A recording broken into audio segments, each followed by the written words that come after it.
So prior to going out to the market, as we're formulating our game plan, we're going to do some research on the acquisition universe. And we're going to look at all of the publicly traded national companies that are in your industry, right? If you own a lawn care business, we're going to look at the national players. We're going to look at the private equity backed players. We're going to look at some of the regional players. And depending upon how big your business is, we're not going to call local competitors. Oftentimes it doesn't make sense.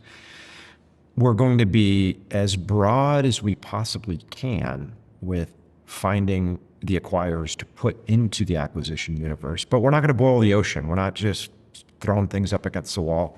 I know a lot of times business brokers will sell businesses through listings, right? And they'll put a listing online, which to me was always somewhat asinine. I mean, it's almost, in some ways, it's like selling an antique Stradivarius violin on Craigslist. It just never really made sense to me, and the facts speak for themselves. The processes usually don't yield the seller nearly as much as they should if you actually go out hunting as opposed to just fishing and throwing your bait in the water to see what bites. No, you've got to be a hunter in this particular case. You've got to get very sophisticated about the acquisition universe. So go out and figure out what private equity firms want to be in this market, what private equity firms are in this market, what national players are in this market.